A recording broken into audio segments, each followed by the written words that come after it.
अल्लाहु अकबर अल्लाहु अकबर अल्लाहु अकबर अल्लाहु अकबर। विधायक जी, आप हाई कोर्ट गए थे अजान को लेकर, उसमें क्या फैसला आया है आज? मेरे पास आज से 1 महीने पहले हाथरस के कुछ लोग आए थे इकट्ठे, कोई गरीब लोग बेचारे। उन्होंने कहा कि हमारी मस्जिदों में अजान नहीं होने दी जा रही और हमें रमज़ानों में बड़ी परेशानी हो रही है। तो हमने कहा क्यों नहीं होने जा रही कि हमारे डीएम साहब ने अजान पे पाबंदी लगा दी है। हमने तुरंत अलीगढ़ वहाँ के हाथरस के डीएम साहब से बात करी और पूछा हमने, डीएम साहब क्या आपने पाबंदी लगाई है नमाज अजान पे? तो उन्होंने कहा हाँ, मेरे पास सरकार के आदेश हैं और मैंने पाबंदी लगाई है। तो हमने कहा हमारे अलीगढ़ में तो अजान हो रही है कि अलीगढ़ में सरकार की आदेश का उल्लंघन हो रहा है, लेकिन मेरे यहाँ उल्लंघन मैं नहीं करने दूंगा। तो हमने कहा ठीक है। हमने फिर कमिश्नर साहब के पास गए। हमने कमिश्नर साहब को ये एप्लीकेशन हमने सब दी कमिश्नर साहब को, लेकिन कमिश्नर साहब की तरफ से हमें कोई आश्वासन नहीं मिला, कोई हमें इंसाफ नहीं मिला। फिर हम गए डीआईजी साहब के पास। हमने डीआईजी साहब को भी यही एप्लीकेशन दी, मूव करी, उनको दी। हमें वहाँ से भी कोई इंसाफ नहीं मिला। फिर हम गए हाई कोर्ट। हाई कोर्ट में हमारी मुलाकात हुई अफजाल अंसारी जो सांसद हैं उनसे। जब हम हाई कोर्ट गए तो उन्होंने ये कहा कि मैं भी 2 ज़िलों में, मेरी तरफ के भी 2 ज़िलों में पाबंदी लगा रखी है डीएम ने, मैं जा रहा हूँ, आपको मैं उसी में इंक्लूड कर लेता हूँ, आपको अलग से याचिका दायर करने की जरूरत नहीं पड़ेगी, हम मिलके लड़ लेंगे आप और हम मिलके। तो अफजाल अंसारी साहब ने, हमने मिलके ये हमने कोर्ट का दरवाज़ा खटखटाया, क्योंकि कोर्ट पे हमें पूरा भरोसा था, हमें न्यायालय पे पूरा भरोसा था कि अगर हमें सरकार से इंसाफ नहीं मिलता है तो हमें न्यायालय से इंसाफ जरूर मिलेगा। और अल्लाह का किस बेंच में फैसला हुआ है आज? ये है साहब बेंच जस्टिस शशिकांत गुप्ता और जस्टिस अजीत कुमार, इनकी बेंच पे हमने गुहार लगाई, हमने इंसाफ की मांग करी और अल्लाह का करम है कि आज हमें इंसाफ मिला और पूरा इंसाफ हमारे पक्ष में आया है। हमारी अजान पे पाबंदी कोई नहीं लगा सकता। उन्होंने साफ कह दिया कि अजान पे कोई पाबंदी नहीं है, अजान आप दे सकते हैं।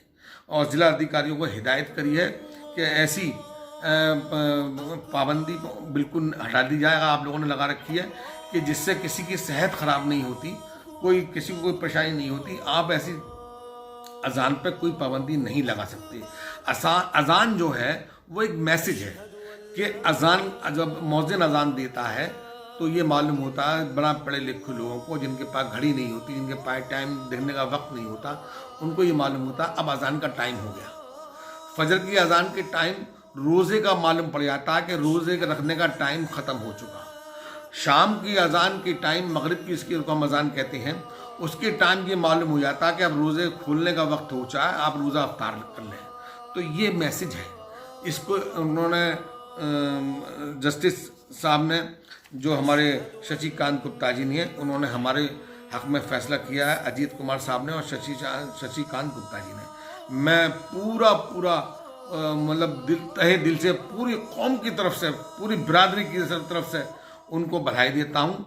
और न्यायालय पे हमारा पूरा भरोसा कल भी था, आज भी है और कल भी रहेगा।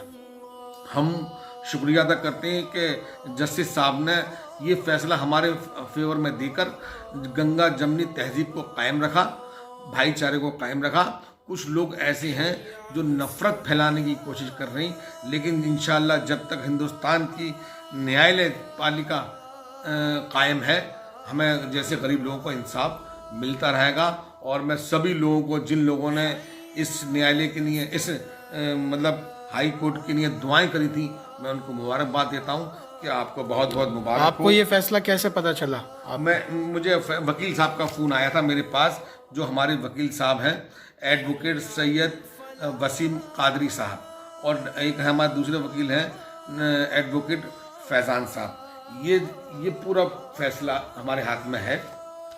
ये हाई कोर्ट का फैसला जो हमारे हाथ में है, ये मैं आपको दिखा दूँ, ये हमारे फेवर में आया है। और अब मैं कहूँगा हाथरस के लोगों से कि वो हम उनके पास एक कॉपी भेज देंगे इसकी। अब जिलाधिकारी हाथरस से आप बात करेंगे या फिर खुद जाकर अजान देंगे? हम खुद जाकर उनको जजमेंट देंगे और वहाँ पर कहेंगे कि अब अजान, हमारी अजान होने दी जाए। और मैं वहाँ के लोगों से भी कहूँगा कि अजान दें। अब अजान पे पाबंदी नहीं है आपके हाथरस में।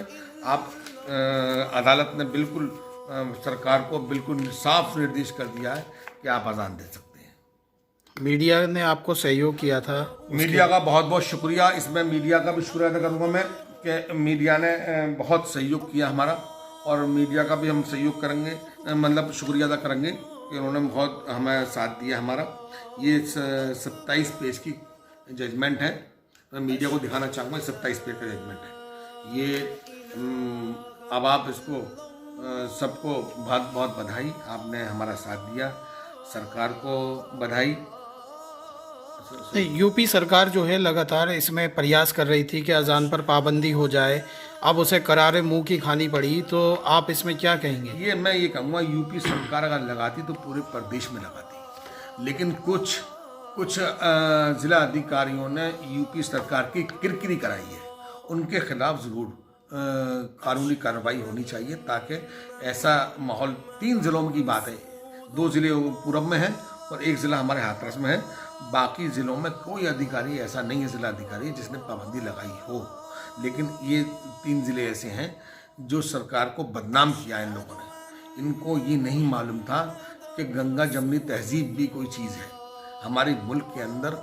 यही तो हमारे मुल्क की खूबी है कि यहाँ पर अजान भी होती है, यहाँ कीर्तन भी होता है, यहाँ घंटा भी बजता है, यहाँ पर मातम भी होता है। यही तो हमारी खूबसूरती है, ये तो हिंदुस्तान है। और हिंदुस्तान का नाम क्या है? ये तो हिंदुस्तान है। 4-5 उंगलियाँ मिलकर हिंदुस्तान बनता है। 5 उंगलियों की जब मुट्ठी बनती है, जब हिंदुस्तान बनता है। इसको किसी को एक को भी काट दोगे, मुट्ठी अच्छी नहीं लगेगी। इसलिए वो लोग आंखें खोल लें, जो लोग ऐसी कोशिश कर रहे हैं, हम लोगों को बांटने की कोशिश कर रहे हैं, वो अधिकारी अपनी आंखें खोल लें, अपना दिमाग सही कर लें।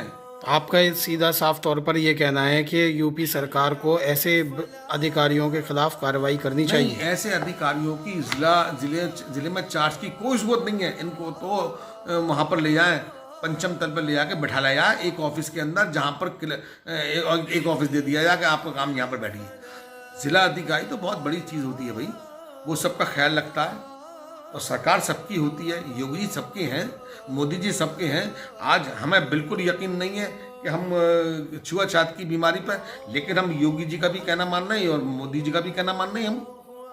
और लॉकडाउन का पूरा पालन कर रहे हैं। मस्जिद के अंदर कौन सा लॉकडाउन का पालन वो हो रहा है खराब? अरे एक मौज़िन होता है जो ऑथराइज होता है, उसका काम है कि अजान दे, वो अजान देता है। कोई अजान देते बाद तो बुलाता थोड़ी है कि सब आ जाओ यहाँ नमाज़ पढ़ लो। और जब हमारे PM साहब ने, हमारे प्राइम मिनिस्टर ने ये कह दिया कि दूरी बनाए रखें, तो हम दूरी बनाएंगे।